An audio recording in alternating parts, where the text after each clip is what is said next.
এখানে সবাই বাদ, শুধু বাংলাদেশটাই থাক। মত প্রকাশের স্বাধীনতা হোক না কারো মাথা ব্যথা, তাতে আমাদের নেই কোনো ঠেকা। জবান বন্ধ হোক কাজ, চলুক কথার কাজ। আহা কে ইচ্ছে আনকাজ।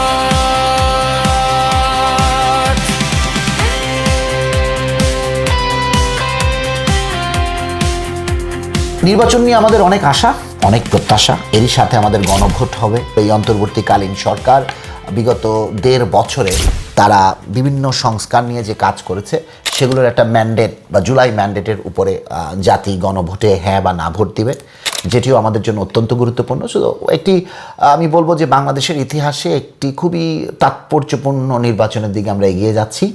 বাংলাদেশের গণতান্ত্রিক যে ব্যবস্থা সেটা আবার ফিরে আসুক, যাতে যে গণতন্ত্রের জন্য আমরা এত লড়াই করলাম সেটার দিকে আমরা আবার ধীরে ধীরে এগিয়ে যেতে পারি।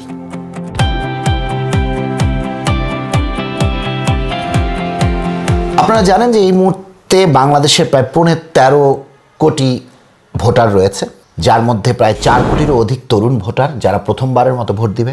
সেই সাথে রয়েছে অলমোস্ট 51% নারী ভোটার এবং প্রথমবারের মতো প্রায় 15 লক্ষ প্রবাসী বাঙালি বাংলাদেশি তারা মেইল ইন ভোট দিবে, যেটা বাংলাদেশের জন্য অত্যন্ত নতুন একটি জিনিস। আমাদের যে ভোটার ক্লাসিফিকেশনটা এবার এটা অনেকটাই ডাইভার্স। এখানে বিভিন্ন মতের মানুষ আছে, ধর্মভিত্তিক দলগুলোর পক্ষে যারা আছেন তারা আছে, বামপন্থী যারা আছেন তারা আছে, পতিত আওয়ামী লীগকে যারা সাপোর্ট করতো তাদের একটা বিশাল অংশ এখনও দেশে রয়ে গেছে, তাদের ভোট আছে। এছাড়াও আমি যেটা বললাম যে নতুন ভোটার একটা বিশাল অংশ, প্রায় 4 কোটির মতো নতুন ভোটার আছে এবং 51% নারী ভোটার আছে।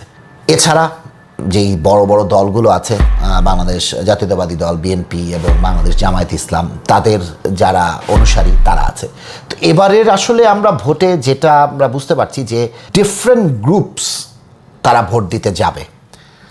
এখন তারা যখন ভোট দিতে যাবে বাংলাদেশের পক্ষে তারা ভোট দিক, আমি বলবো যে মার্কায় না, সঠিক ব্যক্তিতে ভোটটা পড়ুক। আমাদের সেই সঠিক ব্যক্তিগুলা আমাদের দরকার সংসদে, যাতে যুদ্ধবিধ্বস্ত এই বাংলাদেশটাকে তারা আবার গণতান্ত্রিক পথের দিকে এগিয়ে নিতে পারে।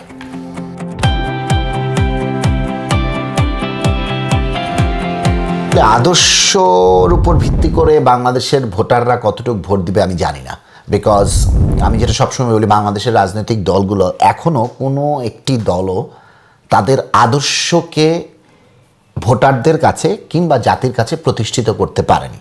এই দেশের মানুষ অনেক বেশি দলকানা, দেশকানা থেকে তারা অনেক বেশি দলকানা। যে আওয়ামী লীগ করে সে আওয়ামী লীগ করে, যে বিএনপি করে সে বিএনপি করে, যে জামাত করে সে জামাত করে, বা অন্যান্য দল যারা করে সেটা করে। বাট আমি যেটা মনে করি, এই মুহূর্তে বাংলাদেশের মানুষ পরিবর্তন চায় এবং স্পেশালি যারা তরুণ ভোটার তাদের কাছে পরিবর্তনটা অনেক বেশি ইম্পর্টেন্ট। তারা জবাবদিহিতা চায়, তারা অ্যাকশনে বিশ্বাস করে, তারা বড় বড় কথায় নয়, তারা দেখতে চায় যে যা কথা নির্বাচনে প্রার্থী বলছে বা একটি দল বলছে তারা সেটার প্রতিফলন দেখতে চায়। যেটার অবশ্য একটা বড় এক্সাম্পল হচ্ছে আমাদের যে ছাত্র সংসদগুলোর নির্বাচন যেগুলো হয়েছে বিগত 5 থেকে 6টি বিশ্ববিদ্যালয়ের সময়ে, যেখানে বাংলাদেশ জামাতের স্টুডেন্ট উইং, বাংলাদেশ ছাত্র শিবির, তারা বিপুল ভোট নিয়ে এই ছাত্র সংসদ নির্বাচনগুলোতে জয়ী হয়েছে। জামাত এই জিনিসটা বা বাংলাদেশ ছাত্র শিবির এটা জিনিসটা পিক করতে পেরেছে, তরুণদের যেই চাওয়াটা যে তারা অ্যাকশনে বিশ্বাস করে। এবং যেহেতু তারা আওয়ামী লীগের সময় তাদের রাজনৈতিক স্ট্র্যাটেজির কারণে বিভিন্নভাবে তারা ক্যাম্পাসে বাংলাদেশ আওয়ামী লীগের যে ছাত্র সংগঠন ছিল ছাত্রলীগের ভেতরে অনুপ্রবেশ করেছিল, তো তাদের উপস্থিতিটা ছিল, তারা বুঝতে পেরেছিল যে আসলে ছাত্রছাত্রীরা বা শিক্ষার্থীরা কি চায় কি চায় না, ওগুলো নিয়ে তারা কাজ করেছে। এবং কাজ করার ফলে আমরা তাদের এই যে জয়টা বাংলাদেশ জাতীয়তাবাদী দল বা বামপন্থী দলগুলো বা স্বতন্ত্র প্রার্থী বা যে নতুন দল এনসিপি তাদের থেকে কেন তারা এগিয়ে গিয়েছে, তাদের স্ট্র্যাটেজিক্যালি তারা ওই জিনিসগুলোকে আইডেন্টিফাই করে ওগুলো নিয়ে কাজ করতে পেরেছে। আমার মনে হয় জাতীয় নির্বাচনেও তরুণরা এই জিনিসটাকে মাথায় রাখবে, যদিও তাদের কাছে অপশন তো খুব লিমিটেড এবং বাংলাদেশের রাজনৈতিক প্রেক্ষাপটে স্বতন্ত্র প্রার্থীদের সেই ধরনের উপস্থিতি নেই। আমাদেরকে আসলে যারা আছে তাদের মধ্যে থেকেই বেছে নিতে হবে, কিন্তু জবাবদিহিতা এবং যা আমি প্রতিশ্রুতি দিচ্ছি সেটার বাস্তবায়ন, এই জিনিসগুলো সামনের বাংলাদেশে বা ভবিষ্যৎ বাংলাদেশে খুবই ইম্পর্টেন্ট ফ্যাক্টর হিসেবে বিবেচিত হবে।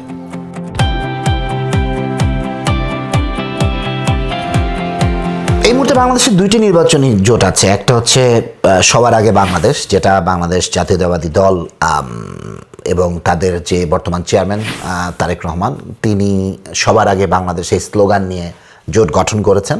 তাদের সাথে আন্দোলনে বিভিন্ন সময় যেই দলগুলো ছিল, সেটা নুরুল হক নুরুর গণ অধিকার পরিষদ হোক, যদিও নুরুল হক নুরু আমি জানি না এই মানুষটির আসলে নৈতিকতা বলতে কিছু আছে কিনা বা রাজনৈতিক আদর্শ বলতে কিছু আছে কিনা, কারণ সে তো ওরাং ওটাঙের মতন একবার এদিকে ডিগবাজি খায় তো একবার ওদিকে ডিগবাজি খায়। তো যাই হোক, তার সাথে অন্যান্য দল যেগুলো আছে, পার্থ সাহেবের দল বা ববি হাজ্জাজের দল, যদিও এগুলো অত্যন্ত একক ব্যক্তি সম্পূর্ণ দল বা ব্যক্তি নির্ভর দল। আর অন্যদিকে জামাতের যে ঐক্যবদ্ধ বাংলাদেশ নামে যে জোট করেছে, যেখানে এনসিপি আছে, ইসলামিক দলগুলো আছে, যদিও খুব রিসেন্টলি চরমনাইয়ের যে পীর, ওনাদের যেই দলটি এই জোট থেকে বেরিয়ে গেছে, এবং আমার কাছে মনে হয় এটা জামাতের জন্য ভালোই হয়েছে। চরমনাইয়ের মতো দল তাদের জোটে রাখাটা তাদের জন্য অনেক বিপজ্জনক হতো। এই দুইটা জোট আসলে কিভাবে কাজ করবে বা এই দুইটা জোট তাদের আদর্শগুলোকে দেশের সামনে আসলে কতটুকু তুলে ধরতে পারছে, এখনও তো আসলে নির্বাচনী তফসিল ঘোষণা হলো, যে ওদের যে প্রত্যেকটা দলের যে নির্বাচনী অঙ্গীকার বা প্রতিশ্রুতি, আর এগুলা বাংলাদেশের মানুষ আসলে কতটুকু বিশ্বাস করে আমি জানি না। সোশ্যাল মিডিয়ার এই যুগে মানুষ আসলে খুব অবজারভেন্ট, অনেক ছোট জিনিস তারা অবজার্ভ করার চেষ্টা করে।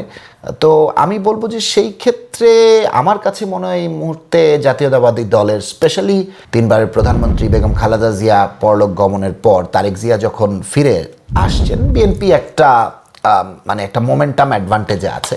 এবং আমার কাছে মনে হচ্ছে যে তারেক জিয়া অনেক গুছিয়ে প্ল্যান করে এসেছেন এবং তার যে অ্যাকশনগুলো আমরা দেখতে পাচ্ছি, গুম হওয়া পরিবারগুলো তাদের সদস্যদের সাথে দেখা করেছেন, শহীদ পরিবার, জুলাইয়ের শহীদ এবং আহত পরিবারদের সাথে দেখা করেছেন, এবং তার যেই গোছানো অ্যাক্টিভিটিসগুলো আমরা দেখতে পাচ্ছি, এতে মনে হচ্ছে যে হ্যাঁ, উনি যেটা বলেছেন যে I have a plan, he does have a plan.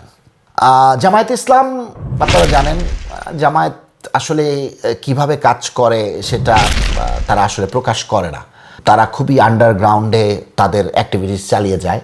তো তাদের ভিজিবিলিটি সোশ্যাল মিডিয়াতে থাকলেও গ্রাউন্ডে আসলে তাদের ভিজিবিলিটিটা আমরা আসলে সাধারণ মানুষ দেখতে পাই না। তাদের দলের একটা অনেক বড় অংশ ডোর টু ডোর মানুষের কাছে যায়, তারা ডোর টু ডোর ক্যাম্পেইনে বিশ্বাস করে। যদিও বিএনপির সাথে যারা জোট করেছে, আমি বলবো বিএনপির ভোটার সারা বাংলাদেশ বিস্তৃত ছড়িয়ে ছিটিয়ে আছে, বাংলাদেশের গ্রামাঞ্চলে হোক, মফস্বলগুলোতে হোক, ওই জায়গাগুলোতে বিএনপির অবস্থান অনেক ভালো। আর জামায়াতের বলবো যে শহর কেন্দ্রিক যেই জায়গাগুলো, সেখানে জামাত যথেষ্ট এগিয়ে যেতে পেরেছে। এখন আমাদের কাছে যে ডেটা আছে, সেই ডেটাগুলো আসলে 17 বছর পুরানো। 17 বছরে তো আসলে ওই এক ডেটা, ওই আওয়ামী ডেটা দিয়েই বাংলাদেশ পরিচালিত হয়েছে। তো এই যে 17 বছরে অনেক কিছু পাল্টে গেছে এবং অনেক ডেমোগ্রাফিক চেঞ্জ হয়ে গেছে, এটার প্রতিফলন আমরা আসলে ভোটের সময় ছাড়া আমার মনে হয় না আমরা বুঝতে পারবো। সো 3 সপ্তাহ আমাদেরকে ওয়েট করতে হবে তো দেখার জন্য যে বাংলাদেশের ডেমোগ্রাফিক, স্পেশালি ভোটারদের ক্ষেত্রে কতটুকু পরিবর্তিত হয়েছে।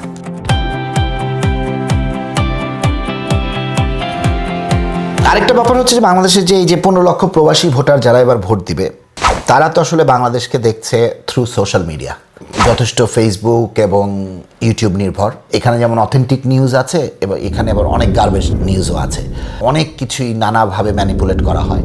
তো তারপর আমি মনে করব যে প্রবাসী বাংলাদেশিরা যারা আছেন, তারা যথেষ্ট সচেতন, যে তারা যে আসলে গড্ডালিকায় গা ভাসিয়ে দিয়ে সোশ্যাল মিডিয়াতে যা দেখবে তার উপরে ভিত্তি করেই তাদের ভোটটা দিবে তা না।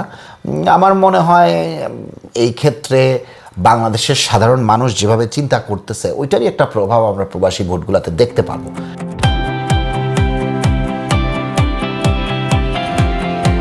আওয়ামী লীগের ভোটগুলো আসলে কোথায় যাবে সেটা খুবই ইন্টারেস্টিং ব্যাপার, এবং ইটস ফানি যে এই ভোটের সময় এই যে আওয়ামী লীগের একটা ভোট ব্যাংক আছে, এই ভোটটাকে নিজের পকেটে নেওয়ার জন্য বিভিন্ন প্রার্থীকে আমরা দেখতে পাচ্ছি তাদের চেহারা পাল্টে ফেলার জন্য।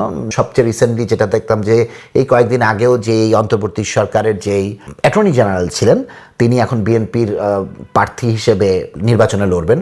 তো যেই লোকটা হাসিনাকে এবং স্বৈরাচারী সরকারের স্বরাষ্ট্রমন্ত্রীকে ফাঁসিতে ঝুলানোর জন্য বা ফাঁসির রায় কার্যকরের জন্য অত্যন্ত মানে কি বলবো বিপ্লবী ভূমিকা পালন করেছেন, তিনি এখন ওরাং ওটাঙের মতো লাভ দিয়ে একদম ওই ভোটগুলোকে নেওয়ার জন্য আওয়ামী লীগের প্রতি তার ভালোবাসা তার প্রেম একদম ঢেলে উগলে দিচ্ছেন।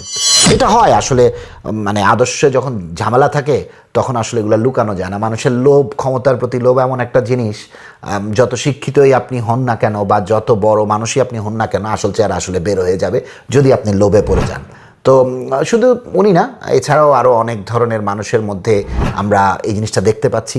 বা অর্ধেক বাংলাদেশ অলরেডি শহীদ জিয়ার সৈনিক হয়ে গিয়েছে। যেই সাংবাদিকরা একসময় বিএনপিকে তুলোধুনা করে ফেলছে, তারাই জিয়ারকে নিয়ে হেন কোনো কথা নাই, তারা বলছে তারাই আজকাল বিএনপি অফিসে দৌড়াদৌড়ি করতেছে।